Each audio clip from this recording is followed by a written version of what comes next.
정부가 부동산 임대차 시장을 안정시키고 주택 공급을 늘리기 위한 대책을 내놨습니다. 다주택자의 부담을 줄이고 임차인 지원에 나서는 한편 분양가 상한제를 일부 개편해 공급이 원활하게 이뤄지도록 할 방침입니다. 건설주는 일제히 강세를 보였습니다. 한국은행이 올해 물가 상승률 전망치를 한 달 만에 다시 상향 조정했습니다. 오는 7월 기준금리를 0.5%포인트 인상하는 이른바 빅스텝이 이뤄질 전망입니다. 자동차 반도체 부족 현상이 길어지면서 기아가 셀토스의 스마트키를 한 개만 지급하는 현상까지 벌어지고 있습니다. 출고 기간 지연과 더불어 구매자들의 불편이 갈수록 커지고 있습니다. 정부가 다음 달부터 비상장 주식에 대한 서류 제출 의무를 강화하면서 시장 위축이 우려되고 있습니다. 주요 비상장 거래 종목 700여 개 가운데 현재까지 서류를 제출한 곳은 5%에 불과한 것으로 나타났습니다.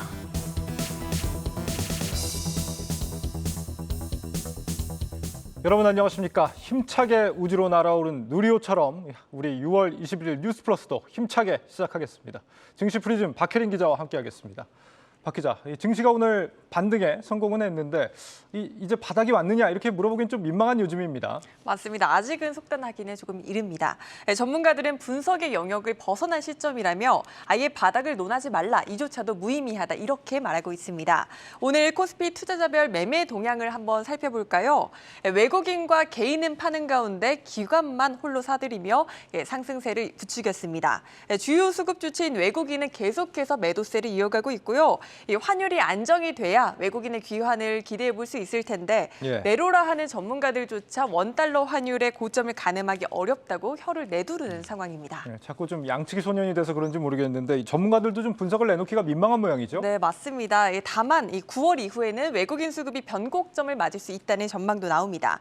IBK 투자증권의 유가 수요가 줄어들고 연준이 계속해서 자이언트 스텝을 밟기는 어렵기 때문에 추후 금리 인상폭을 줄일 가능성도 있다고 봤습니다. 이 시점이 환율과 외국인 매도가 고점을 찍는 시점이라고 덧붙였습니다. 지금 최악의 상황을 지나고 있기 때문에 최악이 더 이어지느냐 아니면 좀 완화되느냐 기로에 놓였다는 점에서는 좀 희망의 회로를 좀 돌려볼 만한 시점이 아닌가 싶습니다. 박 기자, 지금 상황에서 우리가 좀 주목할 수밖에 없는 게 기업들의 좀 실적 아니겠습니까? 네, 어떻습니까? 제가 오늘 계속해서 가늠하기 어렵다, 예측이 어렵다 이렇게 말씀을 드려서 많이들 답답하실 텐데 제가 오늘 취재 과정에서 가장 많이 들었던 답변도 예측이 어렵다는 답변이었습니다. 금리 인상과 경기 둔화에 따라 기업의 이익이 어느 정도까지 밀릴지도 가늠하기 어려운 상황입니다. 단적으로 코스피 영업이익의 약 3분의 1을 차지하는 이 반도체 업종의 영업이익 추정치가 최근 하향 조정됐고 반도체와 운수, 에너지 등 3개 업종을 제외한 기업들의 영업이익 컨센서스도 지난 1월과 비교해 8.9%가량 축소된 상황입니다. 지금 우리 기업들이 이달 20일까지 수출이 마이너스 성장을 기록했다라고 하고 있기 때문에 이 기업들 실적 타격 없다고 보기에는 좀 무리가 있을 것 같습니다. 이럴 때 대응 전략도 좀 취재를 해봤다고요? 일단 전문가들은 지금 팔더라도 실익은 크지 않다, 즉 패닉셀은 현명하지 않다고 입을 모으고 있습니다. 지금과 같은 상황에서 관망하면서 장이 조금은 진정되기를 기다리는 편이 오히려 조금 더 낫다는 평가고요. 또 6월은 일명 여름 휴가비로 불리는 중간 배당이 있습니다. 지금과 같은 변동성이 큰 장에서는 중간 배당금을 지급하는 종목들에 주목해보라는 조언도 나오고 있습니다.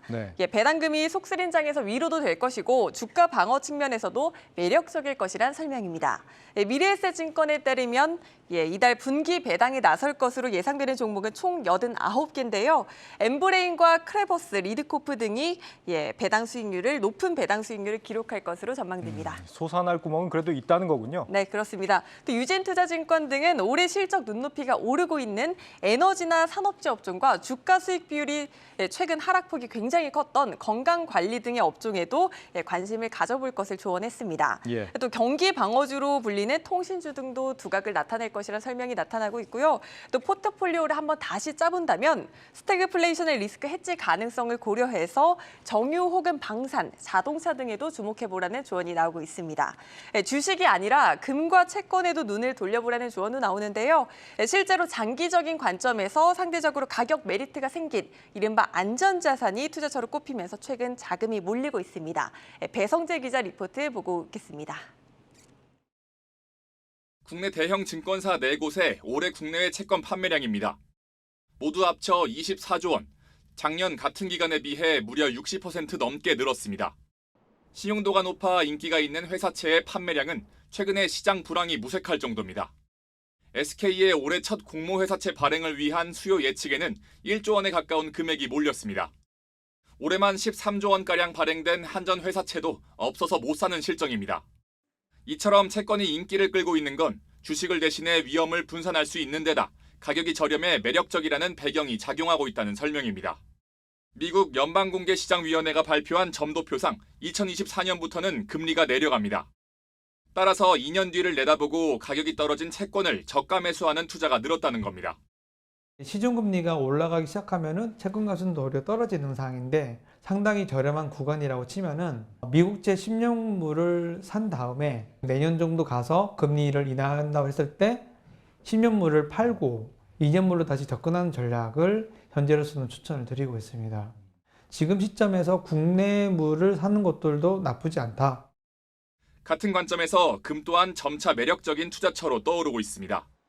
금 가격은 저금리 기조가 이어지던 2020년 2,000달러까지 급등했습니다. 올해 초 안전자산 선호 심리로 다시 급상승했다가 고금리와 강달러 영향으로 온스당 1,800달러대로 내려앉았습니다. 따라서 금 또한 반등의 가능성이 열려 있다는 예측이 나오고 실제 수요도 조금씩 올라오는 것으로 관측됩니다.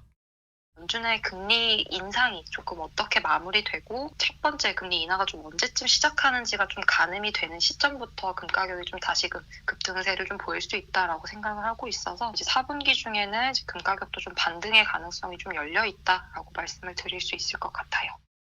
약세장을 둘러싼 불확실성이 여전하지만 조금 멀리 내다보는 투자자들 사이에서 채권과 금이 솟아날 구멍으로 재조명받고 있습니다. 한국경제TV 배성재입니다.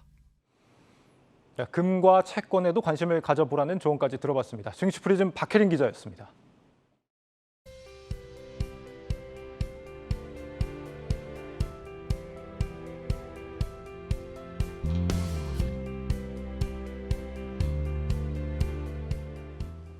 네, 뉴욕 증시는 개장을 앞두고 시장 불안감은 더 커지고 있습니다. 하락장은 언제까지일지 월가에서도 의견이 분분하다고 하는데 고웨스트 이지우 기자와 함께 월가 분석들 살펴보도록 하겠습니다.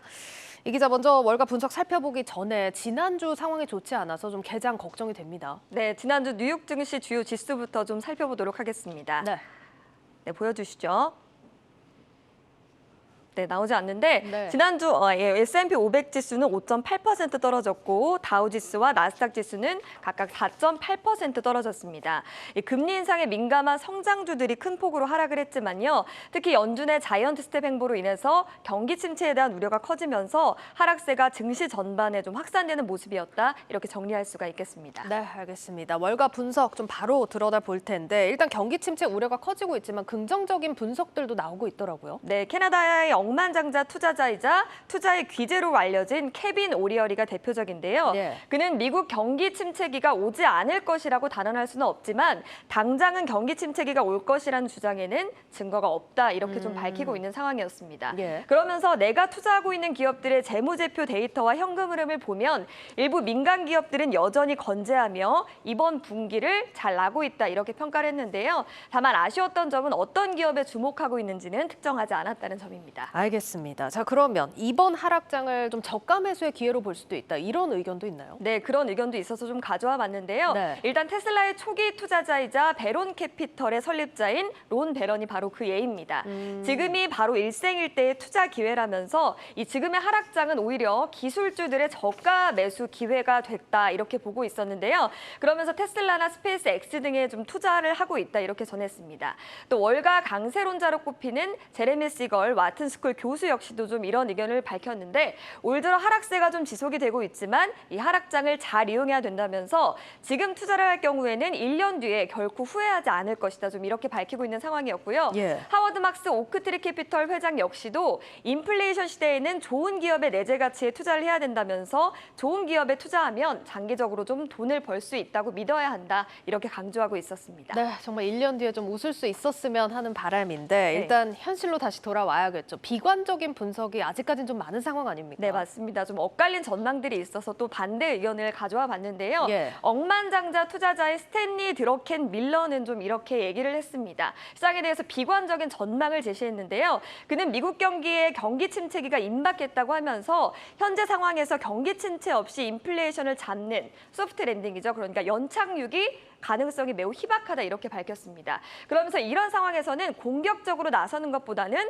한 발 떨어져 있는 게 낫다 이렇게 좀 밝혔는데요. 그러면서 지금 같은 인플레이션의 시대에서는 본인도 투자를 쉬고 있다 좀 이렇게 전하는 상황이었습니다. 알겠습니다. 일단 연착륙 가능성이 낮다. 시장에서 한 발 떨어져 있다. 이렇게 좀 조언이 나왔는데 또 다른 의견도 있을까요? 네, 맞습니다. 지금까지 올해 뉴욕 증시가 큰 폭의 하락을 겪었지만 여전히 좀 비싸다는 의견이 있어서 좀 가져와 봤는데요. 새로운 워런 버핏으로 불리는 가치 투자의 대가인 세스 클라만이 바로 그 예라고 할 수가 있겠습니다. 현재 미국 증시가 지금까지 가장 비싼 시장 중에 하나라면서 금리가 너무 오랫동안 인위적으로 낮게 유지가 됐기 때문에 더 높아져야 한다고 말했는데요. 클라만은 그러면서 금리 상승으로 미국 달러가 한동안은 지금 같은 강세를 유지할 것이라고 주장을 했고요. 또 레이 달리오가 이끄는 세계 최대 헤지펀드인 브리지워터 어소시에이츠도 유럽 주식에 우리 돈으로 8조 7천억 원어치의 공매도 포지션을 보유한 것으로 드러났는데 여기에는 뭐 네덜란드 반도체 장비 업체, 장비 공급업체인 ASML 등이 좀 포함이 된 것으로 알려졌습니다. 이외에도 뭐 여러 가지 기업들이 포함이 됐는데요. 산탄데르나 바이엘 등 제약사나 은행, 보험사 등이 리스트에 있는데 당분간 좀 주식시장이 반등하기 어렵다고 보고 공매도 투자에 나선 것으로 풀이가 되고 있습니다. 예, 지금 월가에서도 확연히 의견이 엇갈리는 모습 확인을 해볼 수가 있습니다. 자, 그러면 앞으로 투자자들이 주목해야 될 이벤트 많이 나오죠? 네, 주간 증시 일정을 좀 살펴보도록 하겠습니다. 예. 당장은 제롬 파월 미국 연준 의장의 의회 청문회 일정이 좀 중요한 이슈가 될 것으로 보입니다. 예. 일단 22일부터 23일까지 좀 이뤄지고 있는데 미국 상원과 하원에서 연달아 증언에 나서게 됩니다. 여기서 나오는 경기 전망이나 통화 정책의 방향에 대한 언급이 시장에 영향을 미칠 것으로 좀 보이는 상황이고요. 예. 같은 날에 미국 은행권의 스트레스 테스트 결과도 좀 나오게 되는데 이번 테스트에서는 경기 침체 시나리오가 포함되어 있는 것으로 좀 알려지고 있고요. 또 현지 시간 24일에는 6월 소비자 대기 지수라든지 소비자 심리 지수가 발표된다는 점도 참고하시길 바라겠습니다. 예, 단기적으로는 이런 지표들 좀 주목을 하셔야겠고 일단 7월이 또 얼마 안 남았습니다. 다음 달부터는 또 실적 시즌 시작이 되잖아요. 네, 맞습니다. 다음 달 중순부터는 미국 기업의 2분기 실적 발표 시즌이 말씀하신 것처럼 좀 시작이 되는데요. 월스트리트저널은 금융정보업체 패트셋의 자료를 인용해서 2분기 미국 S&P 기업들의 이익 증가율이 그래픽을 좀 보여주시면 4%에 그칠 전망이다 좀 이렇게 밝히고 있었습니다. 네. 사실 지난 4월까지만 해도 이들 기업의 2분기 이익 전망치가 6.6% 정도에 달하는 상황이었거든요. 그러면서 팩트셋은 코로나19 영향이 컸던 2020년 4분기 이후에 최악의 성적을 낼 가능성도 있다. 좀 이렇게 비관적인 전망을 내놓기도 했고요. 일단은 뭐 인플레이션과 기준금리 인상에 따른 달러 강세가 실적에 영향을 미칠 것으로 보이는데 여기서 어떻게 결과가 나와주느냐에 따라서 증시에도 영향을 미칠 것으로 보이는 부분입니다. 네, 내일 개장 상황 주목해 보셔야겠습니다. 고웨스트 이지우 기자였습니다.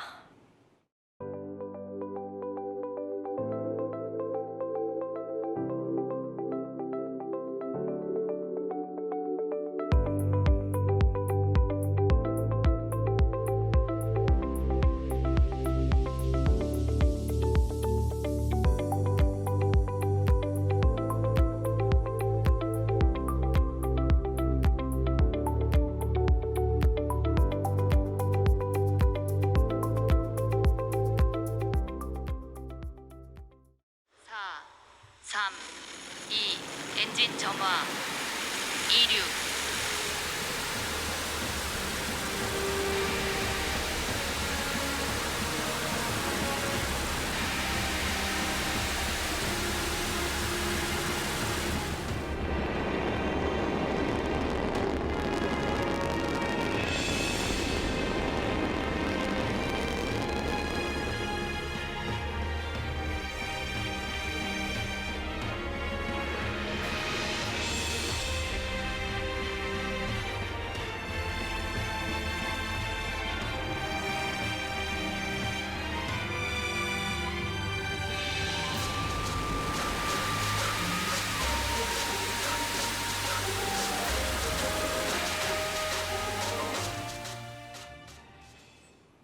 네, 다음 소식 전해드립니다. 윤석열 정부의 첫 번째 부동산 대책이 오늘 공개됐습니다. 분양가 상한제를 개선하고 세부담을 낮춰주는 방안이 추진됩니다. 먼저 전민정 기자가 그 의미를 알아봤습니다.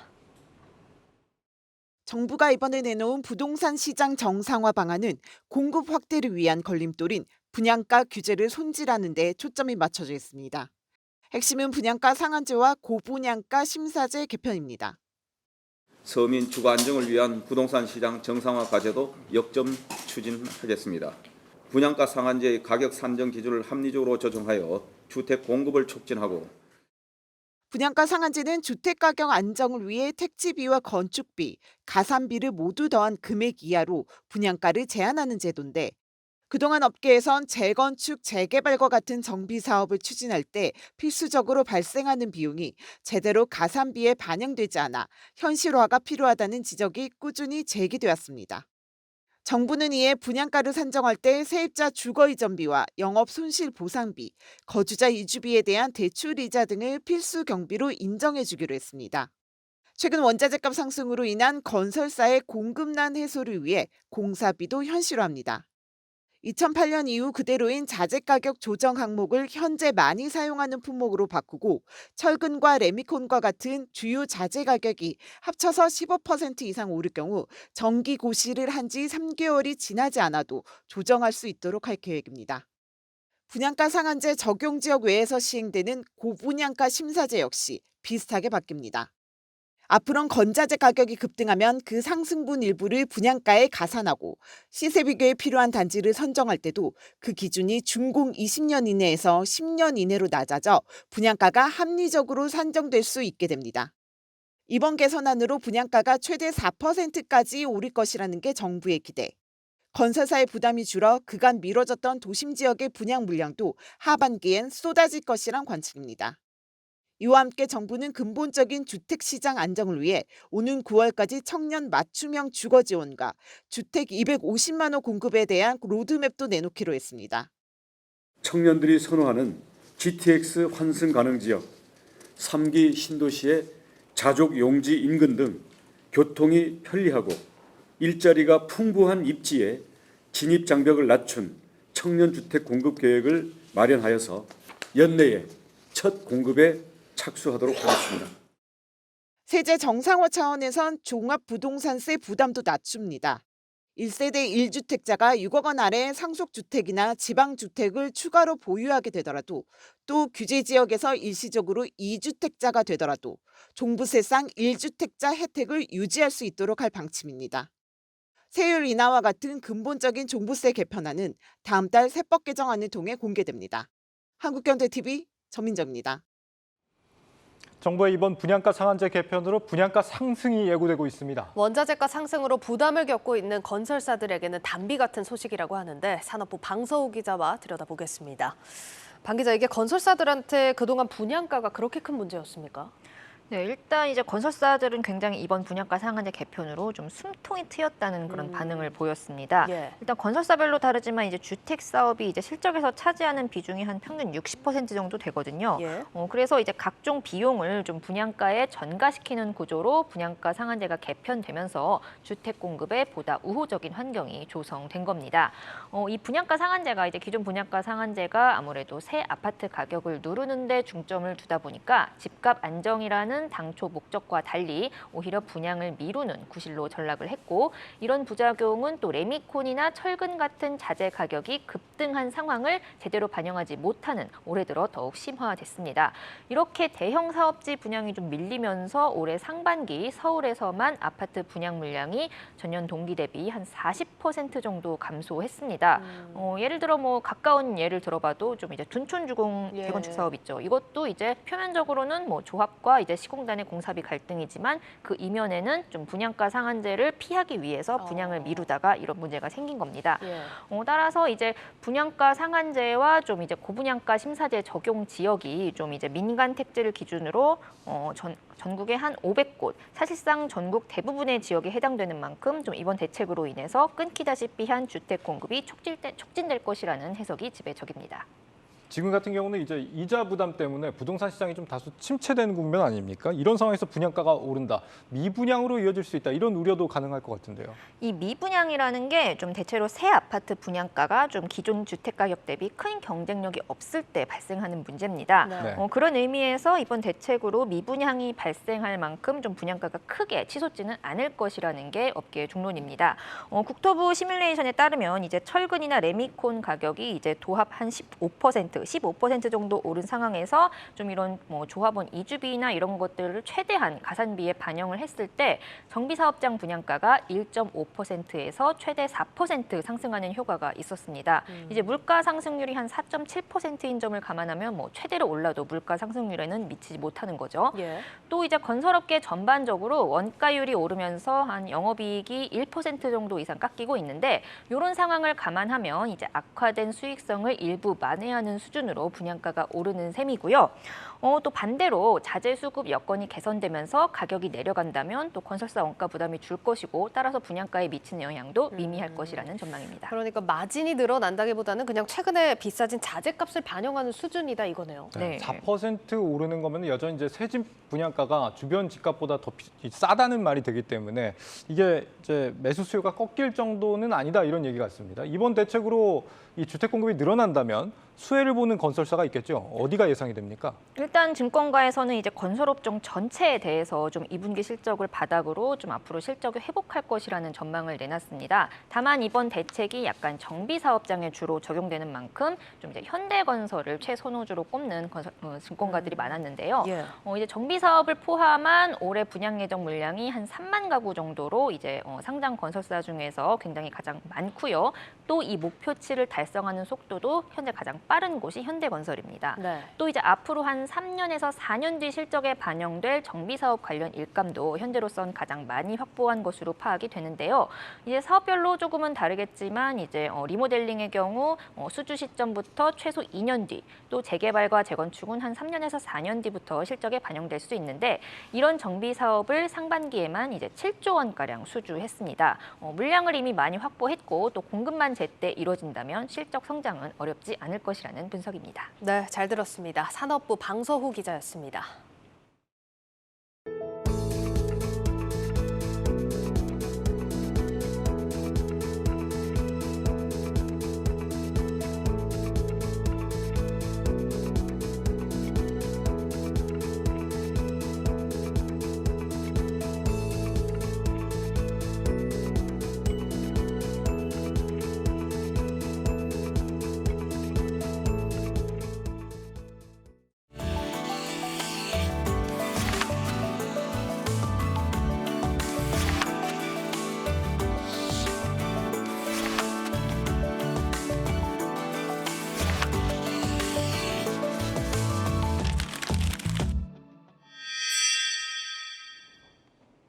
네, 앞서 살펴본 분양가 상한제 외에도 정부가 오늘 다주택자와 세입자들에 대한 제도 변화를 예고했습니다. 어떤 것들이 바뀌는지 보겠습니다. 우선 임대인들, 2년 지금 임대료를 5% 이내로 올리면 이 보유한 집에 2년 실거주하지 않아도 이 양도세 비과세, 장기 보유 특별공제 혜택을 받을 수 있게 해주겠다. 오는 8월부터 계약갱신이 끝난 세입자들이 대거 쏟아져 나오면서 집주인들이 임대료 크게 올려받을 걸 고려한 조치로 보입니다. 이 세입자들은 이 월세 세액공제율을 또 높여주기로 했습니다. 요즘 이 전세가 월세로 많이 바뀌는 추세를 감안한 건데 예를 들어서 이제 보증금 3억 원에 월세 30만 원 내는 세입자라면 월세 연 360만 원에 15%, 즉 54만 원만큼 세금을 돌려준다 이겁니다. 또 규제 지역에서는 주택담보대출을 받으려면 원래는 기존 집을 6개월 안에 팔고 새 집으로 이사를 가야 했습니다. 이걸 6개월을 2년으로 완화를 했고 또 새 집에 이사를 안 가도 대출이 나오도록 바꿨습니다. 새로 산 집에 이사 가느라 기존에 살던 세입자 내쫓는 걸 막겠다 이런 취지입니다. 무주택자들 집 사는 건 더 이제 장려되는 분위기입니다. 생애 최초로 집을 살 때는 취득세를 200만 원까지 면제해주고 또 40년 만기 보금자리로는 체증식으로 전환합니다. 여기서 이 체증식이라는 건 처음엔 이자와 원금을 적게 내다가 나중으로 갈수록 많아지는 걸 말합니다. 젊은 층은 나이 들수록 상환 능력이 좋아지고 또 나중으로 갈수록 화폐 가치도 더 떨어질 거라는 점을 감안한 상환 방식입니다. 그렇다면 이런 제도 변화, 이 부동산 시장과 수요자들에게 어떤 영향을 주게 될지 전문가와 함께 알아보겠습니다. 부동산 114 윤지혜 수석연구원 전화로 연결돼 있습니다. 연구원님 안녕하십니까? 네, 안녕하세요. 네, 먼저 이 전월세 불안을 해소하기 위한 대책들 오늘 있었는데 그 실효성 좀 어떻게 보고 계십니까? 예, 그 전월세 시장을 안정시키기 위해서는 아무래도 주택을 소유하시는 분들을 위한 인센티브가 필수적입니다. 이번 임대차 시장 안정 방안을 통해서 그와 관련된 부분을 대거 담아냈다고 볼 수가 있는데요. 우선 가장 특징적인 부분은 임대인들의 의무 거주와 관련된 부분을 완화한 것입니다. 1가구 1주택자의 경우 임대료를 5% 이내에서 인상하는 이른바 상생 임대인이 된다면 규제 지역에서의 양도세 비과세 요건인 2년 거주 요건을 면제해 주기로 했고요. 그리고 주택 구입 목적의 주택담보대출을 받았을 경우 6개월 내에 전입 의무도 삭제될 예정이면서 분양가 상한제 주택에 대한 그 의무 거주 기간도 보유기간 내에서 충족하는 요건으로 다소 완화했습니다. 이외에도 월세 세액공제율 확대나 대출 상환액에 대한 소득공제나 전세대출 보증금 한도 확대 등의 다양한 정책들이 나왔는데요. 현재 임대차 시장의 90%가량을 민간이 책임지고 있고 주택 소유자의 90%가량이 1주택자라는 점을 감안한다면 효과적인 임대차 시장 안정 방안들이 제시됐다고 평가할 수 있습니다. 네, 이 주택담보대출 받을 때 예전에는 기존에 살던 주택을 6개월 안에 처분했어야 했는데 이걸 2년으로 늘려주는가 하면 임대를 적게 올리는 임대인 같은 경우는 2년 거주를 안 해도 이제 양도세 비과세 혜택을 준다. 어떻게 보면 이제 다주택자의 매물을 오히려 감소시키는 건 아닌지 싶거든요. 어떻게 보십니까? 예, 현 정부는 그 주택 수에 따라서 중과세 하던 정책들을 전면 재조정하는 과정에 있습니다. 임기 시작과 동시에 양도소득세 중과세를 유예했었고요. 최근에 경제정책 발표를 통해서는 재산세와 종합부동산세인 보유세 부과 기준도 2020년 수준으로 되돌릴 예정입니다. 여기에 임대사업자 등록제의 혜택이 다시 부활할 예정에 있고요. 취득세 중과세 정책도 조금 있으면 손볼 예정이어서 다주택자든 무주택자든 1주택자든지 간에 각자 본인 여건에 맞는 주택수를 선택할 수 있는 체계로 변경이 되고 있다 이렇게 평가를 할 수가 있고요. 이 때문에 말씀하신 대로 최근 시장에 나왔던 다주택자 물건들은 보유세 중과 완화 정책과 실수요자의 금융 혜택이 확대되는 관점에서 볼 때 일부 회수되거나 급매물들이 거래되는 그런 경향들을 보일 것으로 판단이 됩니다. 예. 마지막으로 한 가지만 좀 더 여쭙자면 무주택자들 주택 구매를 독려하는 대책들도 이번에 좀 포함이 됐거든요. 내 집 마련에 좀 보탬이 될까요? 어떻게 보십니까? 예, 정부는 무주택자에 대한 주택담보 인정 비율을 최대 80% 수준까지 적용을 하고요. 대출 한도는 기존 4억 원 수준에서 6억 원까지 높일 예정입니다. 여기에 생애 첫 주택의 취득세를 감면하고 40년 혹은 50년에 이르는 초장기 모기지 제도를 도입을 하면서 주거 사다리 기능을 할 수 있는 금융 지원을 확대할 계획인데요.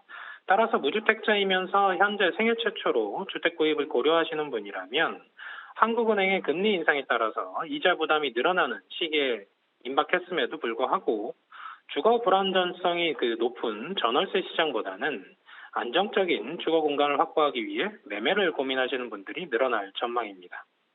네, 연구원님 여기까지 듣겠습니다. 말씀 감사합니다. 네, 감사합니다. 네, 지금까지 부동산 114 윤지혜 수석연구원이었습니다. 무주택자들 대출 더 많이 받게 해주겠다. 정부의 이런 취지가 반영된 정책 또 있습니다. 오는 3분기부터 만 39세 이하 청년층은 이 장래 소득을 반영해 대출을 받을 수 있게 됩니다. 한도가 더 늘어난다 이런 얘기인데 청년들에게 많게는 월급의 70%까지 빚 갚는 데 쓰도록 하는 게 과연 바람직하냐를 놓고 비판도 제기됩니다. 김보미 기자입니다. 오는 3분기부터 생애 최초 주택 구입자는 주택 지역과 가격에 상관없이 LTV 80%를 적용받습니다. 여기에 만 39세 이하 청년층이라면 장래 소득 증가율을 반영해 대출 한도를 더 늘릴 수도 있습니다. 실제 한국경제TV의 시뮬레이션 결과 연령 연봉에 따라 차이가 있지만 소득 증가율을 반영하지 않았을 때보다 최대 1억 9천만 원가량은 더 받을 수 있는 것으로 나타났습니다. 문제는 과도한 원리금 상환 부담입니다. 매달 월급의 최대 70%가량을 빚 갚는 데 써야 하기 때문입니다. 특히 연령대가 낮을수록 현재 소득 수준 대비 상환 부담은 더 커집니다.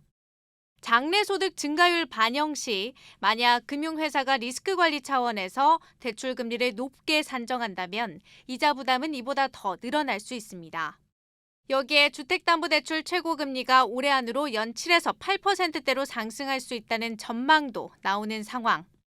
그 주택 구입을 가능하게 하기 위해서 이제 대출 한도를 내려주는 그런 정책을 쓰는 건데, 또 금리가 높아지면은 그 이자 부담이 늘어나는 그런 문제가 있고, 그 가계부채가 부실화될 수 있는 그런 소지가 커진다, 이렇게 볼 수가 있죠. 전문가들은 청년을 위한 내 집 마련 혜택이 오히려 가계부채 부실화를 키울 수 있다며, 소득 증가율 적용 여부는 차주의 선택이지만 원리금 상환액이 장기적으로 감당할 수 있는 수준인지를 잘 따져볼 필요가 있다고 조언합니다. 한국경제TV 김보미입니다. 이렇게 정부가 대출 더 받으라는데 금리는 계속 오를 조짐입니다. 한국은행이 올 하반기 물가 오름세가 더 가팔라질 거라는 경고를 내놨습니다. 불과 한 달 만에 물가 전망치를 다시 높여 잡은 것을 두고 다음 달 금리 빅스텝을 시사한 거라는 해석이 나옵니다. 정의영 기자입니다. 한국은행이 올해 물가 상승률이 지난달 발표했던 전망치를 넘어설 것으로 내다봤습니다. 소비자 물가 상승률이 3월 중 4%를 웃돈 데 이어 불과 2달 만에 5%를 상당폭 상회하며 2008년 글로벌 금융위기 이후 가장 높은 수준을 나타내고 있습니다. 향후 국내 소비자 물가 오름세는 지난달 전망 경로를 상회할 가능성이 큰 것으로 판단됩니다. 뿐만 아니라 연간 물가 상승률이 2008년 금융위기 때 기록했던 4.7%를 상회할 가능성도 배제할 수 없다는 설명입니다. 특히 지난 5월 전망치 발표 시점보다 높아진 국제유가와 국제 식량 가격 상승에 따른 에그플레이션 현상까지 가중된 상황입니다. 이에 6월과 7월 소비자 물가 상승률은 5월 기록했던 5.4% 대비 높을 것으로 전망되며 6%대에 육박할 것이란 예측도 나오고 있습니다. 하반기에도 강한 물가 상승이 예상되는 만큼 다음 달 열릴 금융통화위원회의 기준금리 인상 폭에 시장의 관심이 집중되고 있습니다. 이창용 총재는 물가 상승세가 꺾일 때까지 기준금리 인상 기조 유지를 시사했습니다. 다만 50bp를 한 번에 인상하는 빅스텝 여부에 대해서는 다소 조심스러운 입장을 내비쳤습니다. 이 추세가 어느 정도 진정될 때까지, 꺾일 때까지는 저희들이 물가 중심으로 통화정책과 정책을 운영해야 된다. 이것은 변함없는 포워드 가이던스고요. 다만 그 양과 속도에 대해서는 주변에 여러 가지 나오는 새로운 데이터를 보고 금통위원들과 함께 적절히 판단해서 결정하도록 하겠습니다. 이렇듯 이창용 총재가 빅스텝에 대해서는 신중한 입장을 내비쳤지만 물가 상승세가 워낙 가파른 만큼 시장에서는 한국은행이 오는 7월 금통위에서 빅스텝을 단행할 것이란 전망에 무게를 두고 있습니다. 고물가와 더불어 미국이 지난 6월 FOMC에 이어 다음 달에도 정책금리를 75bp 올리는 자이언트 스텝이 유력한 상황. 현재 수준만으로도 한국과 미국의 금리가 동일해 연준이 추가로 자이언트 스텝을 단행할 경우 금리 역전도 우려되는 만큼 한은 역시 선제적으로 빅스텝을 밟을 가능성이 높다는 분석입니다. 미 연준도 2번 정도 연속해서 자이언트 스텝을 밟을 가능성이 상당히 큽니다. 그렇게 되면은 한국이 만약에 금리를 추가적으로 큰 폭으로 올리지 않으면 금리 역전 현상이 일어나서 외국인 자금의 이탈이 발생할 수 있기 때문에 한국은행이 빅스텝을 밟을 가능성도 점쳐집니다. 한국은행은 다음 달 14일 금융통화위원회를 열고 7월 기준금리 인상폭을 결정할 예정입니다. 한국경제TV 정희영입니다. 이렇게 금리가 오르면서 요즘 소비자들이 몰리는 곳 하면 저축은행들을 빼놓을 수가 없습니다. 예금 금리를 공격적으로 올리며 고객 유치 경쟁에 열을 올리고 있는데 이미 많게는 3%대 중반까지 이자를 쳐주는 곳도 있습니다. 장슬기 기자입니다. 제2금융권인 저축은행의 예금 금리가 빠른 속도로 오르고 있습니다. 불과 6개월 전만 해도 평균 연 2% 초반 수준이었던 저축은행 예금 금리는 현재 연 3%대까지 올랐습니다. 지난달 저축은행 업계 1위인 SBI저축은행이 금리를 최대 0.5%포인트 인상해 정기예금 금리를 최고 3.25%까지 끌어올렸고 뒤이어 웰컴과 상상인 등 저축은행들이 잇따라 금리를 올리면서 현재 업권 최고 금리는 3.51%를 기록했습니다. 저축은행들이 잇따라 예금 금리를 올리며 치열한 경쟁을 벌이는 것은 시중에 풀린 뭉칫돈을 끌어오기 위해서입니다. 최근 코스피 2,500선이 무너지고 비트코인마저 2만 달러 선까지 떨어지면서 투자 시장의 뭉칫돈이 안전자산으로 이동하고 있기 때문입니다. 실제 한국은행의 4월 통화 유동성 지표에 따르면 언제든지 현금화할 수 있는 유동성 자금은 지난달보다 8조 5천억 원 증가했습니다. 경기 침체와 더불어 기준금리의 급격한 인상이 이어지고 있습니다. 금융사 입장에서는 적정 수준의 유동성 확보가 필요한 상황입니다. 기준금리의 인상 속도와 폭에 따라 수신금리는 더 상승될 수도 있습니다. 특히 저축은행의 경우에는 업권 특성상 은행에 비해 충성 고객층이 많지 않아 예금 금리가 높은 쪽으로 고객이 쏠리는 현상이 나타나는 만큼 금리 경쟁이 불가피하다는 설명입니다. 여기에 인터넷 은행인 카카오뱅크도 예금 금리를 인상하며 1금융권까지 기본 연 3%대 금리를 제공하고 있는 상황. 연내 추가 기준금리 인상까지 예고되고 있는 만큼 저축은행 업권의 예금 금리는 올해 4%대를 넘어설 것으로 전망됩니다. 한국경제TV 장슬기입니다.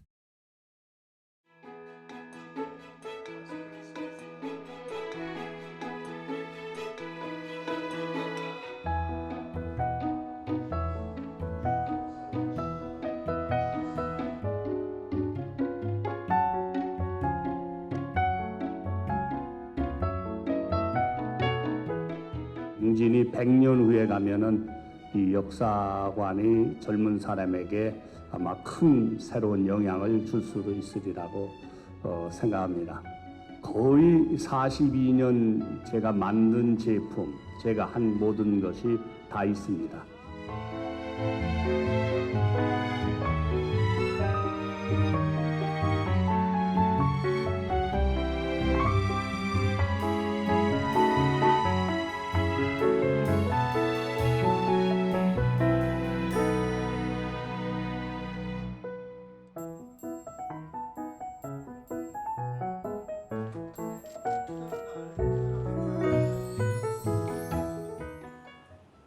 현대차 일부 차종에 이어서 기아의 셀토스가 구매자에게 지급되는 스마트키를 1개로 줄인 것으로 확인됐습니다.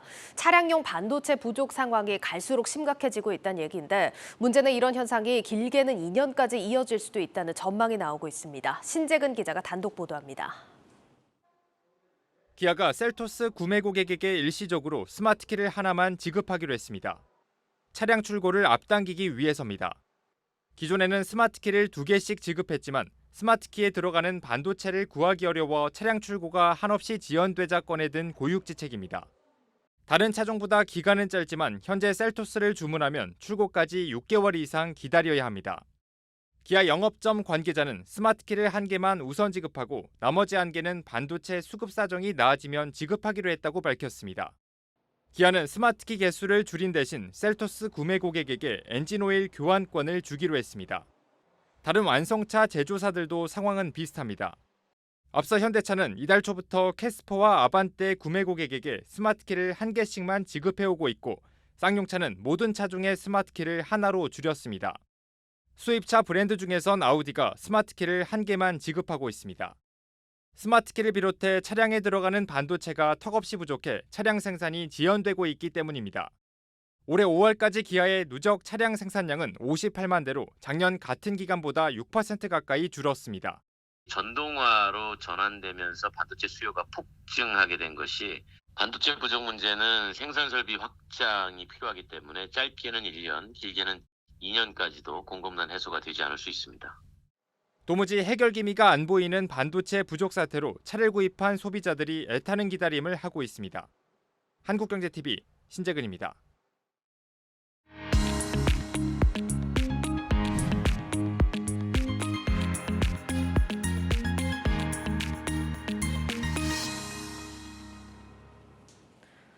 네, 삼성 바이오로직스 존림 사장이 최근에 폐막한 바이오 USA에서 거침없는 발언을 쏟아내서 눈길을 끌고 있습니다. 삼성 계열사 CEO가 이런 말을 공개석상에서 하는 게 참 이례적인 일이라고 하는데 과연 근거 있는 자신감일지 IT 바이오부 고영욱 기자와 함께 살펴보겠습니다.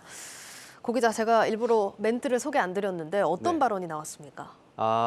이렇게 멘트를 좀 말씀을 드리면 삼성바이오로직스의 최대 경쟁력은 속도다.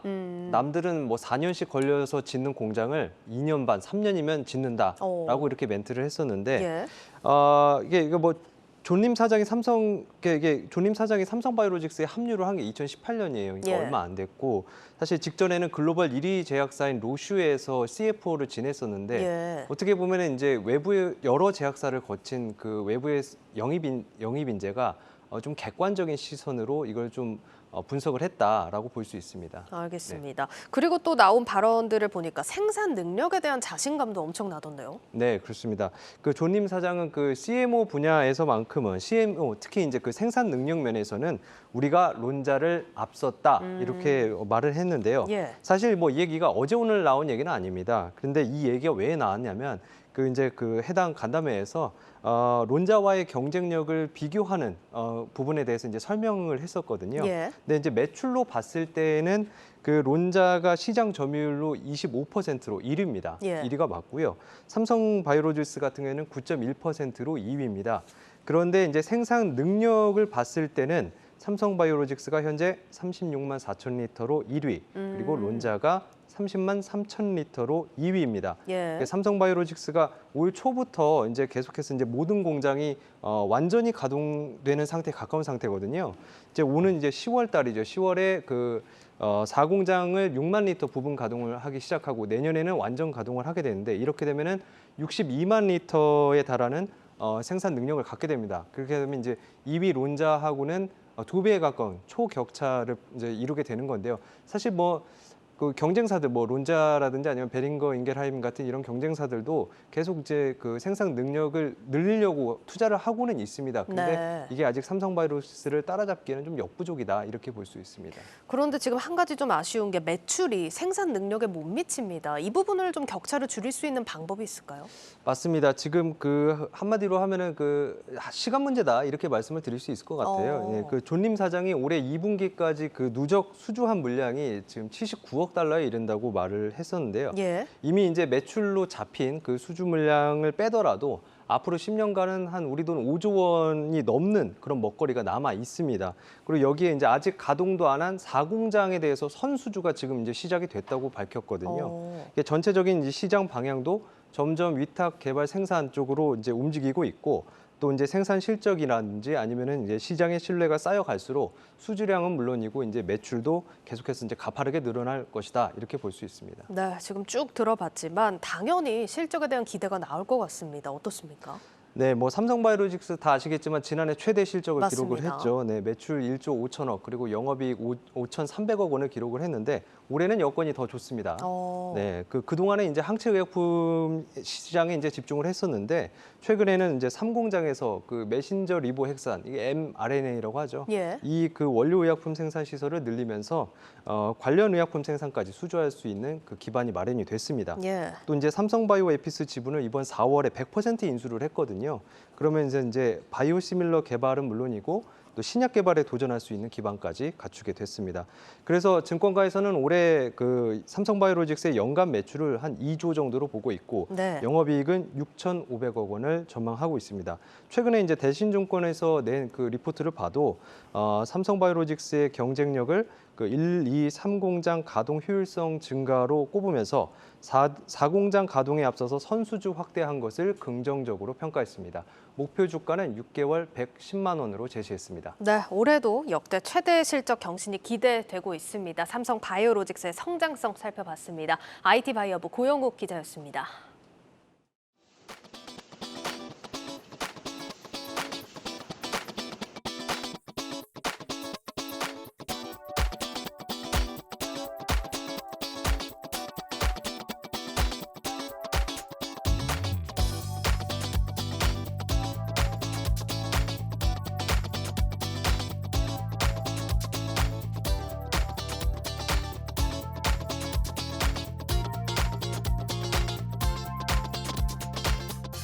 올해 1월에 대비해서는 2배 넘게 가동률이 올라와 있는 상태입니다.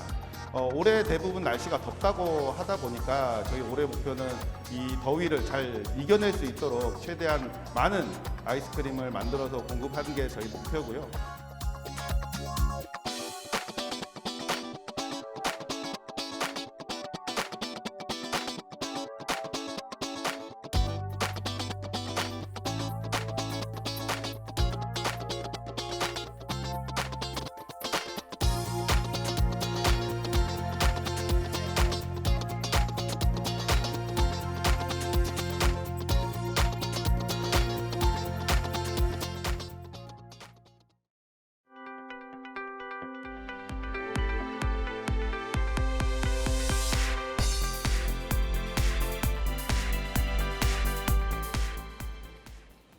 네, 다음 달부터 비상장 주식을 사고 파는 게 어려워진다고 합니다. 그 이유가 무엇인지 이번 사안은 증권부 문영민 기자와 살펴보도록 하겠습니다. 문 기자, 일단 개인 간에 거래할 수 있는 비상장 주식 종목 수가 확 줄어든다면서요? 맞습니다. 당장 다음 달 1일부터는 이 개인 투자자가 거래할 수 있는 종목 수가 현재와 비교해서 대폭 줄어들 것으로 보입니다. 예. 이 비상장 주식은 금융투자협회 KOTC와 또 두나무의 증권플러스 비상장, 그리고 PSX의 서울거래 비상장 등에서 거래가 되고 있는데요. KOTC를 제외하고 증권플러스 비상장과 이 서울거래 비상장에서 거래 가능한 종목 수가 크게는 현재 수준의 5% 아래로 줄어들 것으로 전망됩니다. 네, 현재 이 두 곳의 비상장 주식 거래 플랫폼에서 한 700여 개 종목이 거래가 되는데 이제 다음 달부터는 한 30여 개, 30개 정도로 줄어들 것으로 보입니다. 700개에서 30개 정도면 급격하게 주는 게 아닌가 싶은데 이유가 있나요?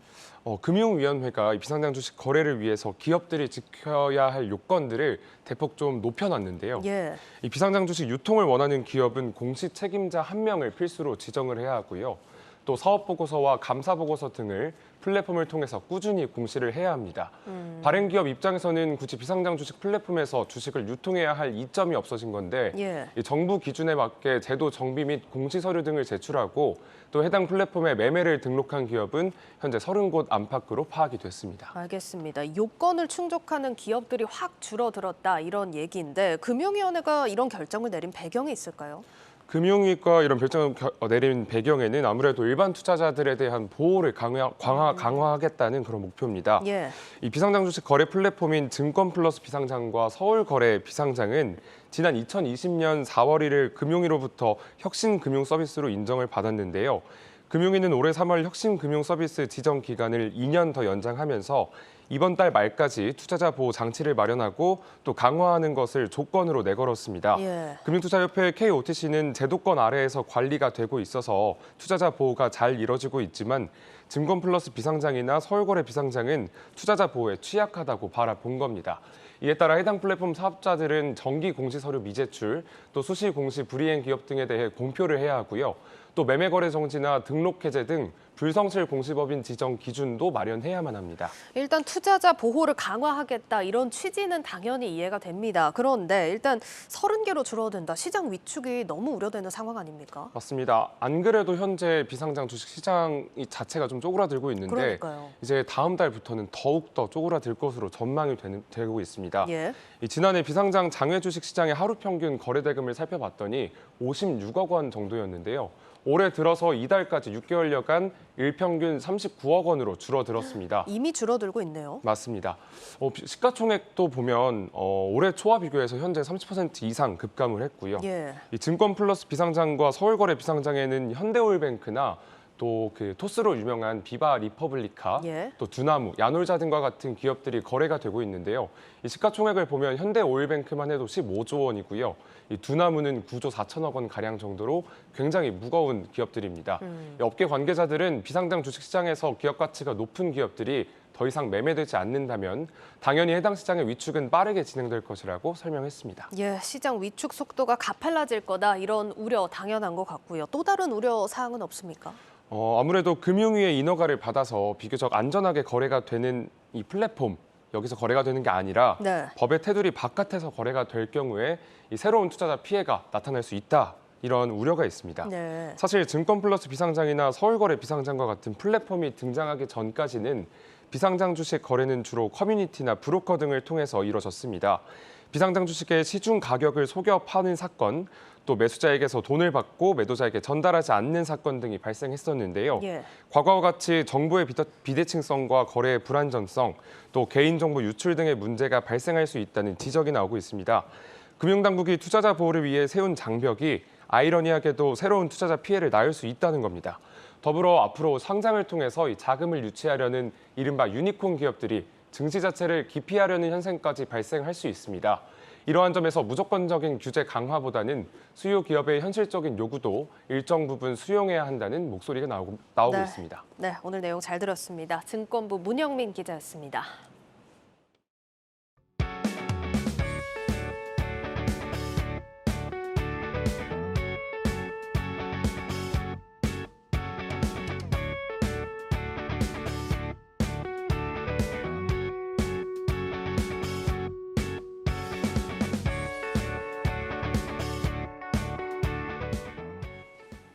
내일자 한국경제신문 미리 살펴봅니다. 첫 번째 기사 하나만 살펴보겠습니다.